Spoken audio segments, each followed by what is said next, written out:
Saya buka mata sebentar. Saya punya sebuah pertanyaan besar sepanjang umur hidup saya. Saya ketemu ratusan WL. Mereka nyanyi, mereka nyembah. Dan menurut saya cuma 1-2 orang saja yang waktu mereka nyanyi nyembah dan hadirat Tuhan turun. Saya ketemu ratusan hamba Tuhan. Mereka berkhotbah. Tapi saya menemukan cuma beberapa saja orang-orang yang kalau beliau-beliau ini pegang mic, ada hadirat Tuhan turun. Saya punya sebuah pertanyaan besar di hidup saya. Tema hari ini temanya on position. Pertanyaan saya lagi, Tuhan, kenapa Engkau yang begitu mulia dan kudus bisa buka pintu buat orang-orang yang menurut saya nggak pantas? Khususnya hidup saya. Menurut saya kakak-kakak, saudara-saudara saya punya cerita masing-masing, didikannya masing-masing dengan Tuhan. Tapi saya mau mulai dengan seperti ini. Masa saudara nggak pengen sih jadi orang yang didengar Tuhan? Kita ini terima pengurapan sangat banyak, acara banyak, diberkati juga iya. Pertanyaan terbesar saudara dan saya ini kan sebenarnya begitu pulang dengan semua doa, dengan semua impartasi, saudara dan saya mau lakukan apa? Saya tahu jadi najis itu meletihkan, jadi miskin meletihkan, hidup pas-pasan meletihkan. Cuman saya nggak mungkin di hidup saya nggak belajar punya perjalanan sendiri dengan Tuhan, nggak mungkin. Saya pengen kenal Tuhan yang disembah ibu, disembah bapak, disembah Om Hadi, disembah Pak Yusak. Saya pengen kenal Tuhan yang disembah Daud itu seperti apa. Saya pengen kenal Tuhan yang disembah Yusuf. Saya pengen kenal Tuhan yang hari itu berantem dengan Yakub yang lagi nipu Tuhan. Saya pengen kenal Tuhan yang mau bersentuhan dengan para penipu. Saya pengen ketemu yang kayak gini. Waktu saudara dan saya baca kisah Maria, kenapa Tuhan mengizinkan ada pintu lapisan satu lagi, dia biarkan dirinya disentuh orang yang najis, yang hari itu hampir dihakimi orang satu kota. Masa saudara gak pengen sih kenal pribadi seperti ini? Kenapa dikasih tema on position? Karena setiap kali saya mau coba pengen diberkati dengan cara apapun gak bisa. Tuhan mau berikan sesuatu, wajah saya yang gak pas, atau saya sedang marah, atau saya sedang letih, atau saya lagi bosen, saya pergi. Seperti sebagian dari saudara dan saya. Kita minta perkenanan, tapi waktu Tuhan mau turunkan itu kita sudah gak tahan. Dengar orang diberkati, dengar orang dipakai Tuhan, dengar orang 2M sebagian saudara 2M itu beban, iya. Tapi kalau buat saya pengen kenal ada Tuhan yang jalan seperti ini dengan manusia hina itu gimana caranya? Gimana caranya ada orang najis, orang gak layak tapi boleh nyium kakinya itu gimana caranya, aturannya mana?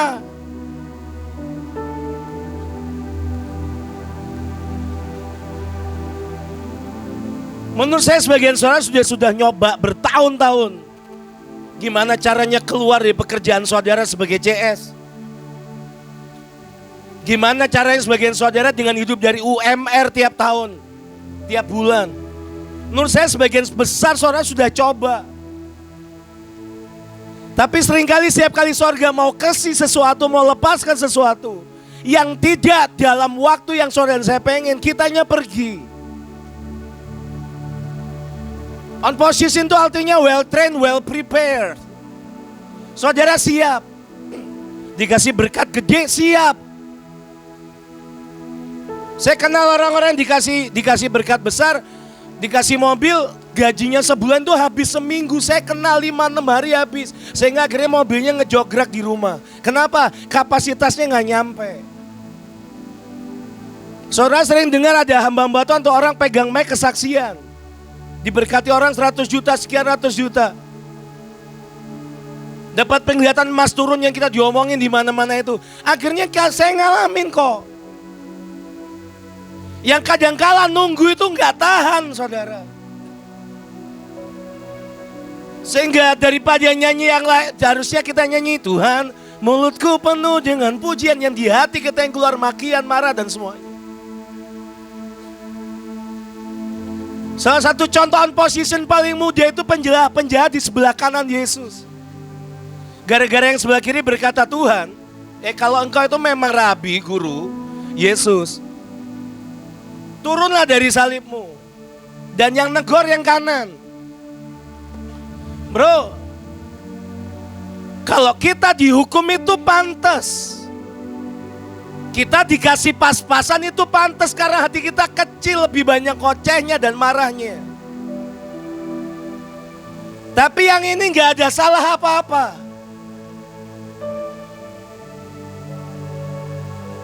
Beberapa saudara protes ada Tuhan gak adil. Enggak, Tuhan adil. Kalau saudara berkata saya dikhianati, iya karena saya pernah mengkhianati orang. Adil enggak? Adil. Saya dilukai, iya karena saya pernah melukai orang. Adil enggak? Adil kalau saya dilukai. Saya ditinggalkan orang, iya adil. Kenapa? Karena saya pernah berapa kali meninggalkan orang. Tuhan mundur dari hidup saya, menurut saya iya adil. Kenapa? Karena berkali-kali, setiap kali ada yang mutiara, yang sangat berharga ditaruh tangan saya tukar dengan bulu babi. Saudara tahu binatang bulu babi yang di pantai-pantai.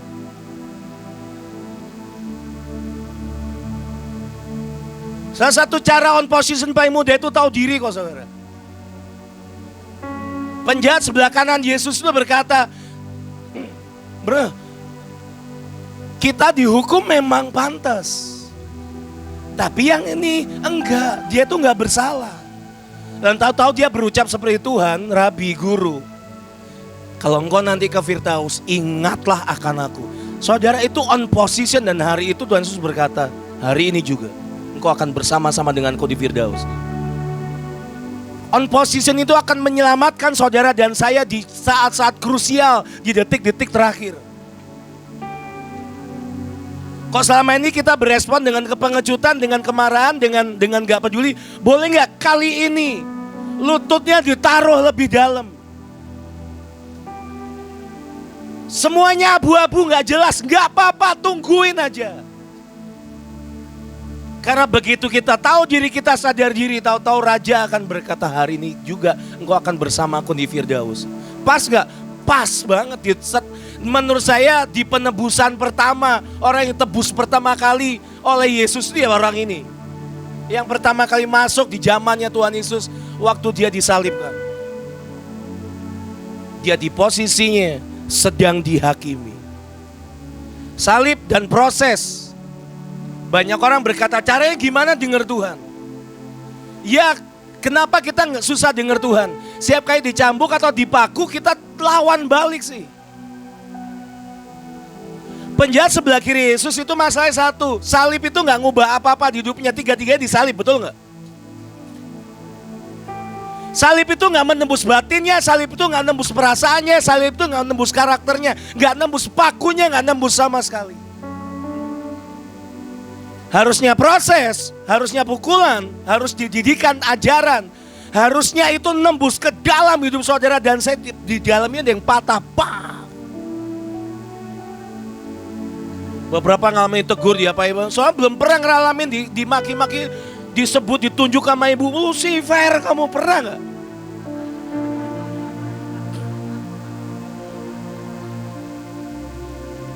Buat saudara, nyesek ya iya. Tapi ada yang lebih nyesek seumur hidup saya kenal Bu In. Hari itu acara Bahtera, gak ada yang tahu. Setiap kali WL, setiap kali tugas, WL yang lain akan ditaruh di depan-depan karena Leo ditaruh dikasih yang bobot, yang kabot, diharapkan bahwa hadirat Tuhan masuk tempat kudus. Tapi hari itu berapa hari sebelumnya saya buat dosa. Dosa yang saudara dan saya juga gak pengen, yang seringkali membuat kita nggak on position. Hari itu setelah Rolis, Matthew, Calvi nyanyi hadirat Tuhan makin kuat, saya dipegangin mic. Saya baru buka mulut dari hadirat Tuhan makin turun. Saya masih ingat hari itu duduk paling depan ibu sama Pak Agung. Dari angkat tangan berlutut mereka turunkan tangan mereka dan mereka lihat ke mesbah. Ada apa di situ? Harusnya ada orang-orang yang narik hadirat Tuhan, tapi ada orang yang ngusir Tuhan. Saya sudah dikasih briefing, nanti buat gini, buat gini, buat gini. Iya siap Bu. Hari itu hadirat Tuhan pergi. Setelah 3-4 WL yang sebelumnya hadirat Tuhan makin kuat. Ganti orang tuh makin dalam. Ini pelajaran seumur hidup saya gak akan pernah lupakan seumur hidup saya. Saya turun, saya bawa mic-nya ke ibu. Saya ngomong, Bu ini mic, maafkan saya. Hari itu ibu ambil mic-nya dan dia tunjuk muka saya. kamu balik. Saya nggak mau tahu caranya gimana Tuhan harus balik.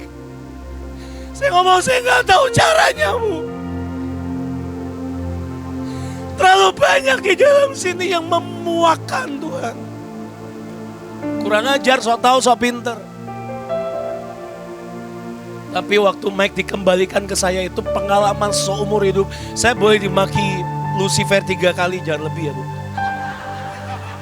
Gak apa-apa, 5 kali, 10 kali terserah. Tapi pelajaran Mike dikembaliin Bu, saya cabut, saya serius Bu, berapa kali terserah. Tapi pengalaman yang mematah, yang nusuk di roh batin saya paling dalam adalah waktu Mike dikembalikan. Saya gak mau tahu caranya, Tuhan harus balik. Saya cuma tersungkur berlutut dan berkata, tidak ada satu suara pun bisa menarik engkau. Tidak ada satu kesalehan yang aku jaga bertahun, berhari-hari. Biasanya WL itu kan jaga diri itu hari-hari sebelum acara besar. Ini berdasarkan pengalaman. Oh ya cuma ya, terima kasih cuman saya. Ada satu hal saya nggak terima, kenapa saya harus bicara di kelas ini? Harusnya di 17.40. Cuman ya gitulah, makin dewasa puji Tuhan. Biasanya banyak orang, khususnya saya, jaga diri sebelum KKR. Selesai, nggak ada yang tahu ini. Sama lah kayak saudara.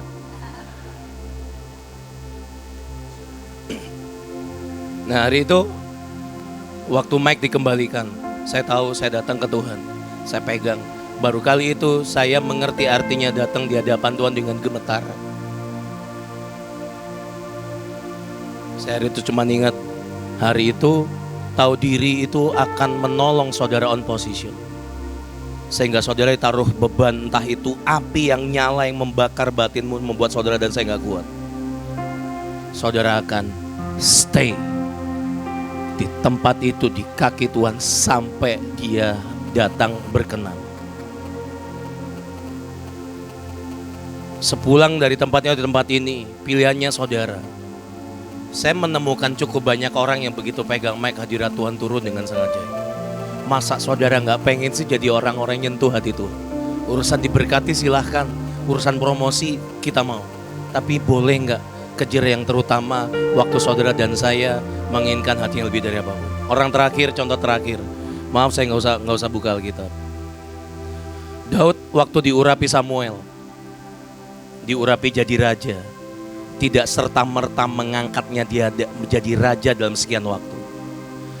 Setiap kali saudara dan saya terima pengurapan, belajar seperti Daud, dia kembali setelah diurapi jadi raja, balik ke ladang berumput itu dengan 2-3 ekor kambing domba saudara dan saya.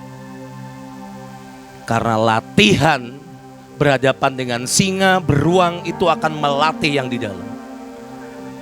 Sebelum kita diberi kemuliaan yang sangat besar, diem berempat saudara, temenanmu, jemaatmu ada 2-3 ekor kambing domba itu dan sorga. Nyanyi gak ada yang dengar, gak ada yang tepuk tangan, gak ada cewek yang ngeliatin hari itu. Ini saya 2-3 ekor kambing domba. Dia latih. Begitu ada singa, kita berkelahi, kita berantem, kita pertahankan apa yang Tuhan sudah beri. Itu proses di mana semua pelatihan di hidupnya. Dari berkelahi, dari ngatur makanan, cuman 2-3 ekor. Sampai memetik kecapi. Sampai satu waktu telah datang, hadirat Tuhan turun. Dan waktunya ini, masanya, ini timingnya. Kamu naik jadi raja sekarang. Beberapa waktu yang lalu saya cerita, saya pengen breakthrough di hidup saya. Setiap kali orang banyak, saya mau mewarisi ibu, saya mau mewarisi bapak, saya mau mewarisi hamba Tuhan. Saya tutup mulut saya. Saya ambil hal-hal yang paling mustahil, saya gak ngomong sama ibu, saya gak ngomong sama istri saya. Saya beriman, dari beli tanah, bangun sekolah. Gak ada orang tahu. Saya gak perlu ngomong sama siapapun. Ditanyain, Le gimana kabar? Baik. Saya gak perlu kasih muka-muka sedih-sedih untuk saya pertontonkan ke banyak orang. Saya mau jalan dengan raja saya. Sampai satu waktu, proses penanaman, proses ngurut tanah sampai sekarang sudah pembangunan dasar. tinggal gedung berdiri dan Juli sudah jalan. Saya tunggu, saya diem, ada hari 7-8 bulan Tuhan diem, gak terjadi apapun. Itu tanah diem, proses pembangunan berhenti. Saya gak teriak-teriak ke siapapun. Saya datang ke Tuhan. Saya pengen apa yang kau ajari aku hari-hari itu dengan hamba-hambamu. Saya mau terima. Malam siang hari ini, saya mau ajak saudara datang di hadapan Tuhan sebentar. Saudara nanti juga akan didoakan. Tapi boleh gak jadi orang memilih stay dan tahu diri. Kalau nanti saudara diurapi, saudara balik lagi ke gagang sapu yang saudara pegang, ke toko warung kecil yang saudara sedang kerjakan. Tunggulah di situ sampai raja itu datang. Saudara mungkin harus latihan dengan jual beli permen dan gorengan sebelum saudara dan saya punya perusahaan besar. Sampai kapan? Nggak tahu. Tunggulah, nantikan. Mari datang di hadapan Tuhan sama-sama.